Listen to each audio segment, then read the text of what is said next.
mengaku Yesus itu datang sebagai manusia, maka dia adalah antikristus, dia adalah dajjal. Lu kok bertentangan dengan catatan produkmu? Udah bang, beli aja bang, murah loh ini bang. Kau kasih saya gratis aja, saya nggak mau. Itu bang. Jadi kita dialog itu memang tujuannya untuk mencari kebenaran, bukan saling merendahkan. Ingat ya, yang rendah tetaplah rendah, yang tinggi tetaplah tinggi, yang benar tetaplah benar, yang salah tetaplah salah. Jangan dipaksakan salah itu menjadi benar, dan jangan dipaksakan benar itu menjadi salah. Hak adalah hak, batil adalah batil. Makanya Yesus mengatakan, waspadalah pada penyesat yang datang kepada Bani Israel ngaku-ngaku domba padahal dia adalah serigala yang buas.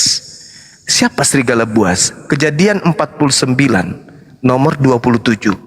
Keturunan Benyamin disebut serigala. Filipi 3 nomor 5, Paulus mengaku keturunan Benyamin. Kena nggak tuh? Ya kena. Saya kira begitu saudara ya, panjang lebar Anda tidak mau mendengarkan, tapi tujuan saya adalah umat Islam. Saya mengedukasi kepada umat Islam supaya mereka paham ternyata Kristen itu hanya modal kulit, tapi isi dalamnya ternyata apa yang mereka lakukan di gereja, ibadah minggu tidak ada dalilnya, menyembah Yesus tak ada dalilnya, menyembah tidak bersunat tidak ada dalilnya, kemudian tidak ada ajarannya dari Elohim ya, dan seterusnya bla bla bla bla bla, tidak ada perintah. Mereka membuat aturan-aturan sendiri. Saya kira begitu, silakan.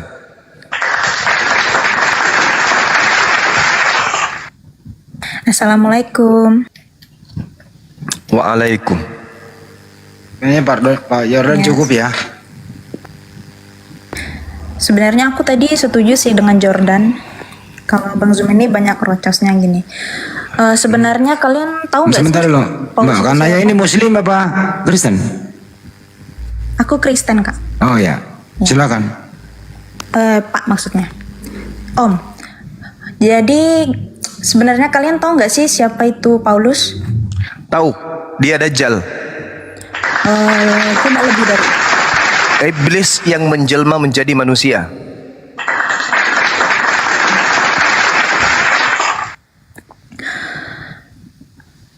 Bantah saya.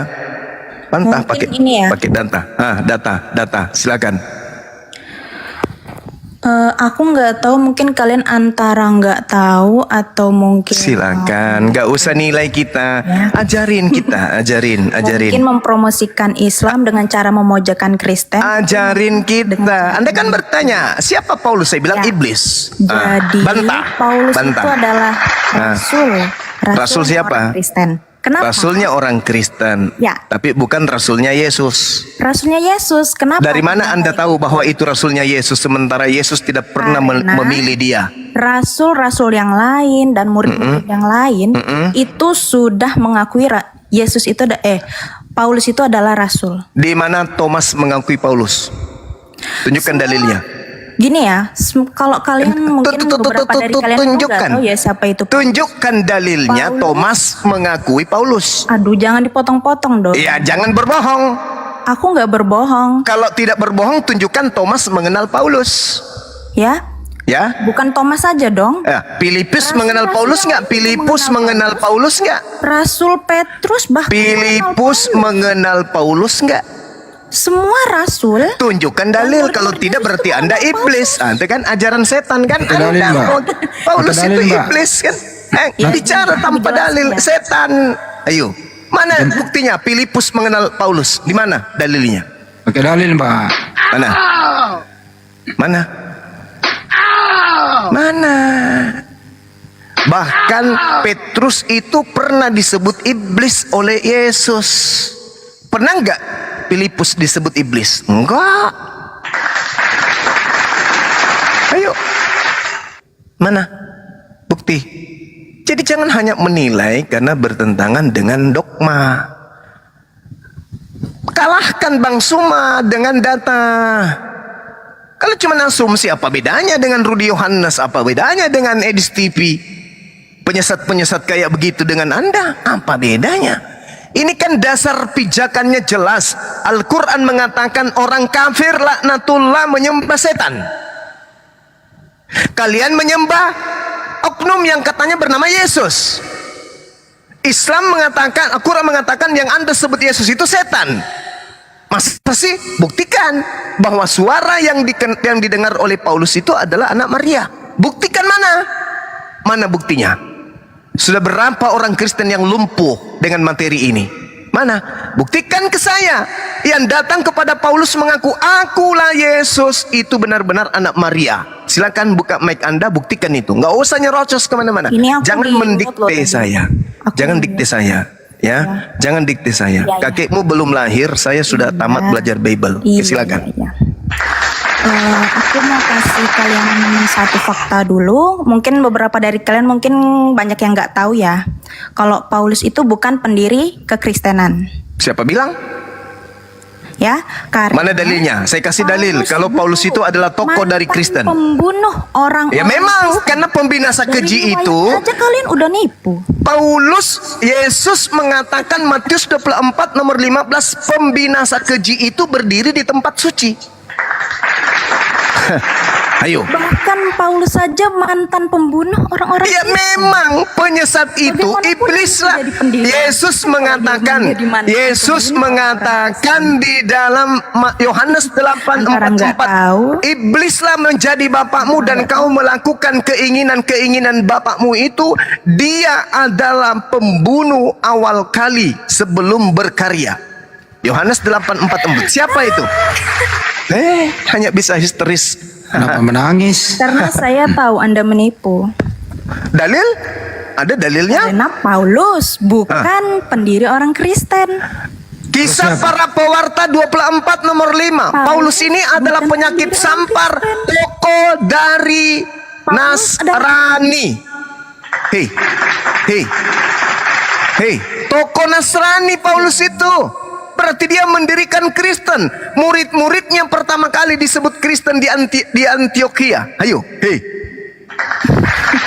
Memang nama Kristen memang pertama kali disebut di Antioquia. Itu siapa yang membawa Kristen ke Antioquia? Siapa?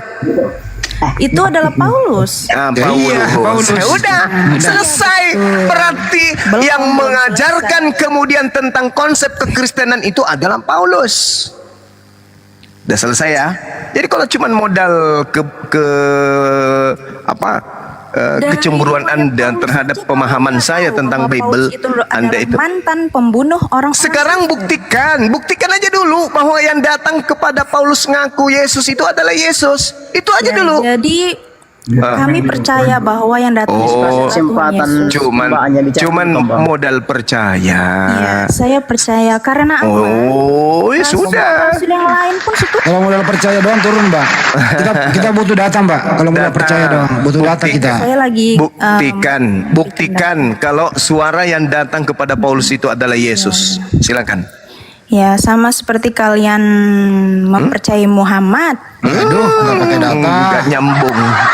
Gak nyambung. Ya kan sama gitu konsepnya kita kan. Enggak sama, beda, jauh. Jauh. Buktinya apa kalian? Kenapa kalian bisa percaya dengan Muhammad? Oke, saya terangkan ya. Dengarkan di bawah supaya lain kali jangan naik lagi membawa ketololan. Dengarkan. Rasulullah Muhammad sallallahu alaihi wasallam, manusia memijakkan kaki di atas muka bumi. Jangan dikasih turun, Bang, kalau lagi bicara. Bersama dengan manusia di Arab, datang mengajarkan menyembah kepada Allah. Oke? Dan mengajarkan dirinya adalah Rasul Allah, utusan Allah. Yesus turun ke bumi, memijakkan kakinya di bumi, bertemu dengan orang Yahudi. Nabi Muhammad bertemu dengan Arab, Yesus bertemu dengan orang Yahudi, sama-sama. Mereka adalah sumber dua. Rasulullah sumber Al-Quran, Yesus sumber Injil. Rasulullah mengajarkan tidak ada Tuhan selain pencipta langit dan bumi, yang diajarkan oleh Abraham, Ishak dan Yakub. Itu ajaran Rasulullah Muhammad. Kemudian dirinya adalah utusan Allah. Yesus juga begitu, datang mengajarkan menyembah kepada Tuhannya Abraham, Ishak dan Yakub, pencipta langit dan bumi, dan mengajarkan dirinya adalah Rasul Allah. Sama-sama kan? Nabi Muhammad meninggalkan dunia, Yesus juga meninggalkan dunia.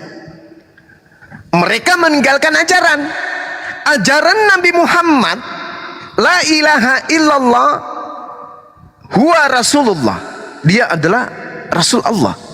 1400 tahun tidak ada manusia muncul mengaku bertemu dengan Nabi Muhammad, lalu kemudian suara yang didengarkan, akulah Muhammad yang kau aniaya. Tidak ada suara kayak begitu, ya, tidak ada.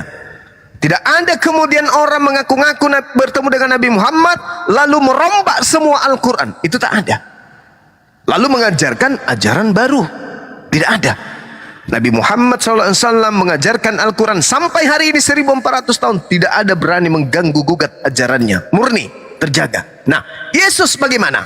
Yesus terangkat, meninggalkan dunia. Muncul namanya Paulus. Mengaku-ngaku bertemu dengan Yesus. Habis itu dia karang cerita 14 buku. Habis itu dia karang lagi buku konsep-konsep yang aneh. Yesus adalah Tuhan, Yesus adalah ini, bla bla bla bla bla. Sehingga ajaran Yesus yang tadinya murni kepada Bani Israel tiba-tiba berubah diajarkan kepada seluruh dunia. Itu yang Anda harus pikirkan. Berbeda. Tidak ada orang yang datang mengaku kerasukan Nabi Muhammad, tak ada, lalu mendirikan agama baru, tak ada. Tapi di ajaran Yesus ada orang kerasukan roh mengaku Yesus, lalu mengajarkan agama pagan, menyembah kepada anak Maria. Nah, pertanyaannya, siapa yang datang merombak ajaran Yesus, yang mengaku Yesus, yang datang kepada Paulus? Itu PR besar yang harus kalian bongkar habis. Saya cuma memberikan jalan supaya kalian itu sadar. Kalau ajaran Yesus yang dijalankan selamanya, maka yang muncul kemudian adalah ajaran Taurat, bukan ajaran Perjanjian Baru. Karena Yesus tidak pernah mengajarkan buku-buku Paulus itu. Ayo, tugas kalian sekarang menunjukkan begini, Bang Suma. Ya, bagaimana? Yesus yang datang kepada Paulus. Kenapa? Karena Yesus berpesan, murid-muridku, saya akan datang kedua kalinya. Tanda kedatanganku itu hanya suara, dan aku akan datang kepada seorang penjagal bernama Saulus. Ikutilah dia, ya. Oh baik guru, oke, saya pamit ya. Shalom alaihim. Naiklah dia ke langit. Tapi ini tidak ada. Yang ada malah apa? Wahai murid-muridku, waspadalah kepada ahli Taurat, waspadalah kepada orang Farisi, waspadalah kepada orang munafik, waspadalah kepada penyesat yang datang kepadamu membawa-bawa namaku dan mengatakan akulah dia. Camkanlah, aku telah mengatakannya kepadamu. Jadi ketika ada orang berkata ada Yesus di sini, ada Yesus di sana, jangan kau percaya ya. Baik guru. Itu pesan Yesus sebelum terangkat. Ternyata terbukti muncul Yesus palsu. Di mana itu? Ketika dia datang kepada Paulus, akulah Yesus yang kau aniaya. Inilah Yesus palsu yang Yesus katakan. Waspadalah, sebab Yesus palsu dan nabi-nabi palsu akan datang menyesatkan banyak orang. Camkanlah, aku telah mengatakanmu terlebih dahulu kepadamu.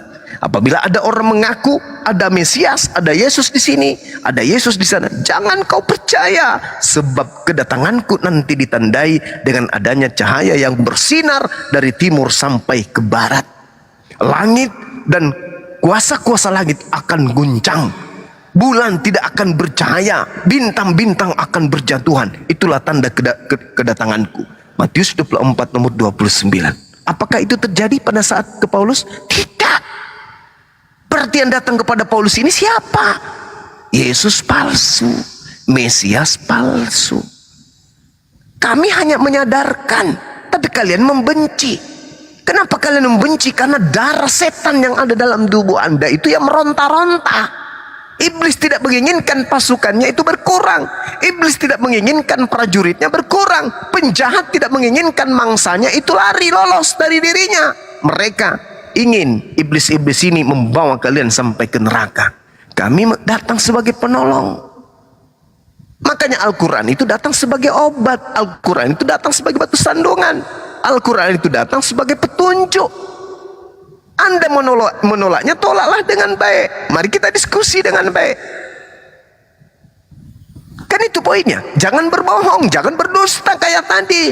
Yesus itu Tuhan, dia bisa datang kapan saja dan kepada siapa aja. Loh, itu kan suara iblis yang berbicara lewat Anda. Kenapa? Karena tidak ada dalilnya.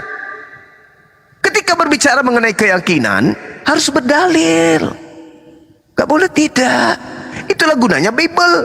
Masakan ada kitabnya Yahudi nempel di situ. Kitab Taurat sudah 5 memang di sana. Yeremia, Daniel, apalagi Samuel, apalagi Maleaki, apalagi Pengkhotbah, apalagi Kidung Agung, Mazmur, apalagi Lukas, Matius, Markus, Yohanes, apalagi Kisah Pewarta, apalagi Petrus, 1 Petrus, 2 Petrus, apalagi Roma, Galatia, Filipi, Efesus, apalagi. Masa buku begitu banyak tidak ada satupun dalil di dalamnya mengatakan Yesus itu adalah Tuhan, dia bisa datang kepada siapa saja dan kapan saja. Buku setebal itu kalian kumpulkan menjadi bundelan clipping, tidak ada pengakuan Yesus seperti itu, tapi Anda karang. Apakah ini bukan bukti bahwa yang mengajarkan Anda mengatakan itu adalah setan? Amsal 3 nomor 5, jangan kau berpegang kepada pikiranmu atau pendapatmu sendiri, tapi berpeganglah kepada firman Tuhan. Nah, mana firman Tuhan yang mengatakan Yesus itu adalah Tuhan, dia akan datang kapan saja dan datang kepada manusia yang mana saja? Mana dalilnya? Nggak ada. Berarti Anda sama seperti Paulus, ngarang cerita ketemu dengan Yesus, yang mana Yesus itu adalah Yesus palsu. Berarti Yesus palsu yang sedang membimbing Anda untuk mengatakan itu. Belum lagi kalau yang dinubuatkan bintang timur, Lucifer, bintang fajar yang Anda sembah. Ayo, akulah sang bintang fajar. Siapa bintang fajar itu? Menurut kitabnya orang Yahudi Yesaya 14, bintang fajar itu adalah setan, Lucifer. Berarti yang mengaku Yesus itu adalah Lucifer. Berdiri bulu-bulu saya loh, saya lagi merinding ini. Coba buka Wahyu 22 nomor 16. Akulah Yesus sang bintang timur. Ih, ngeri kali. Berarti suara yang datang kepada pengarang kitab mimpi di Pulau Patmos dan yang datang kepada Paulus itu adalah iblis, Lucifer. Karena dia mengaku bintang timur. Sedangkan di dalam kitab Yesaya 14 nomor 12, nomor 13, 14, 15 yang disebut bintang fajar atau bintang timur itu adalah Hailale bin Zakar. Dialah Lucifer, iblis yang ingin menyamai pencipta langit dan bumi. Seram itu, ngeri. Aku merinding membahas ini. Merinding saya. Dan dikatakan dalam Matius 28 nomor 18, kepadaku telah diberi kuasa baik di langit maupun di bumi. Na'udzubillah minasyaitonirrajim. Na'udzubillah summa na'udzubillah. Berarti ini adalah iblis yang ingin menyamai Tuhan. Kuasa Tuhan sudah diberikan kepada dia. Kuasa bumi, langit telah diberikan kepadaku. Lalu konsep apa? Yang bikin ngeri apa? Yesus dimasukkan ke dalam 3 di antara 1. 3 dalam 1. Berarti Yesus ini sang bintang timur ini disetarakan, disehakikatkan dengan pencipta alam semesta. Demi Allah saya merinding. Berarti yang dikatakan oleh Al-Quran itu benar. Wa ikhwanuhum yamuddunahum fil gayyi thumma la yuqsirun. Saudara-saudara setan adalah orang-orang kafir. Mereka sama-sama berkongko-kongko bekerja sama untuk menyesatkan anak keturunan Adam. Thumma la yuqsirun, dan mereka tidak akan henti-hentinya untuk menyesatkan dengan cara apapun. Mereka akan menyamar seperti orang benar, tapi sebenarnya mereka menggiring manusia kepada neraka. Begitu juga pengakuan Yesus tentang sang pembinasa keji, mengaku bertemu dengan aku. Matius 24 nomor 15 sampai nomor 27. Ngeri kali itu. Ngeri kali. Tapi Anda sadar? Tidak. Orang yang ditipu tidak akan pernah sadar. Namanya orang tertipu tidak sadar. Nanti dia sadar kalau dia sudah masuk ke dalam kubur. Kami datang kemudian untuk menyadarkan itu. Hei, bangun. Kalian itu sedang terhipnotis. Bangun. Kalau kalian tidak terhipnotis, buktikan yang datang kepada Paulus itu adalah Yesus. Ada yang bisa buktikan di Kristen. Pendeta, lulusan mana? Lulusan Vatikan, lulusan neraka, atau apapun itu. Hadapkan kepada saya. Suruh naik ke sini, atau jadwalkan. Panggil pendeta kalian, berhadapan dengan Bang Suba, untuk membuktikan bahwa yang datang kepada Yesus itu, Paulus itu adalah betul-betul Yesus. Buktikan. Tak akan pernah ada pendeta atau apapun itu yang mampu membuktikan itu. Artinya apa? kalau itu tidak terbukti bahwa itu adalah Yesus, berarti itu adalah Mesias palsu yang disebutkan kemudian di dalam Matius 24, yang disebutkan di dalam Al-Quran surah An-Nisa, yang mengatakan bahwa orang Kristen itu menyembah setan. An-Nisa ayat 117. Wa iyad'una illa syaitanam marida. Artinya yang kalian sembah itu adalah Lucifer. Saya lihat ya, kita baca ya teman-teman. Wahyu 22 nomor 16. Ada yang bisa bacakan kepada kita? Di situ tertulis apa di sana? Ada yang bisa baca? Wahyu 22. Wahyu 22 ya? Iya. 226 ya? 16 Bang Andi. Coba baca pelan-pelan. Betul. Ngeri sekali. Sabar Bang, sabar. Aku Yesus Aku Yesus telah mengutus malaikatku untuk memberi kesaksian tentang semuanya ini kepadamu bagi jemaat-jemaat. Aku adalah Tunas, yaitu keturunan Daud bintang timur yang gilang gemilang. Nauzubillah.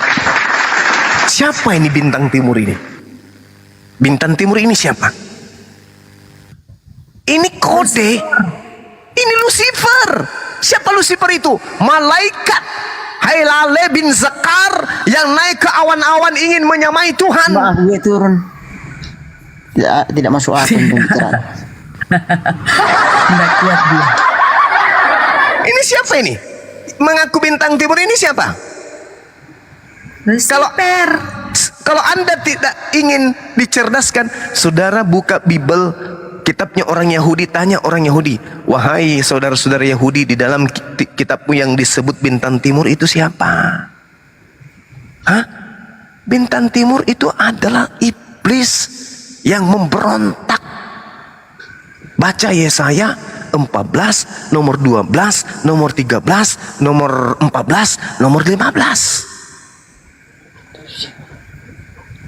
Yesus mengaku angkatan jahat ini minta satu tanda, dan tidak akan diberikan satu tanda apapun kecuali tanda Yunus, yaitu anak manusia 3 hari 3 malam dalam perut bumi. Lucifer itu turun ke bawah sampai ke dunia orang mati. Baca Yesaya 14 itu.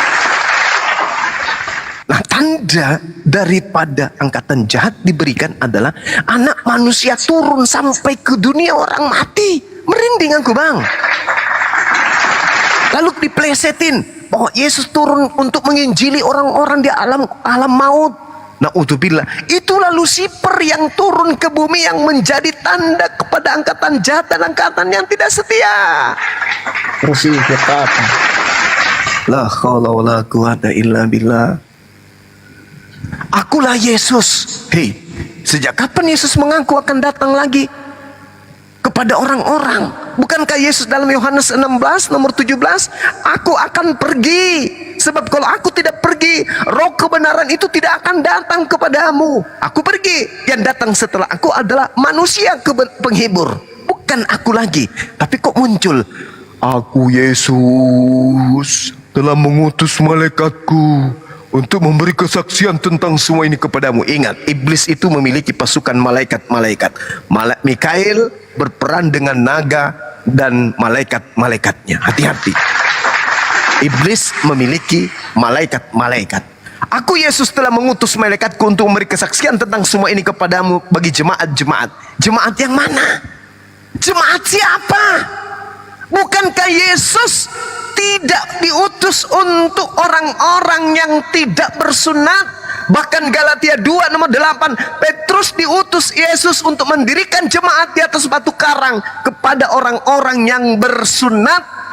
Jemaat-jemaat yang dimaksud di sini adalah jemaat-jemaat di luar Yahudi, yaitu gereja-gereja yang tidak bersunat. Ini bukan Yesus anak Maria. Ini bukan Yesus. Ini bukan Yesus, tapi ini adalah bintang timur. Bintang timur itu adalah Hailale bin Zakar alias Lucifer. Jadi yang kalian sembah selama ini adalah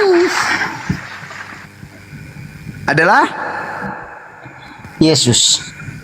Yang mengaku sebagai Iblis. bintang Iblis. Yesus Kristus. Yang mengaku sebagai bintang Yesus Kristus. Timur. Yang mengaku sebagai bintang Yesus Kristus. Yesus Kristus. Yang mengaku sebagai bintang Yesus Kristus. timur.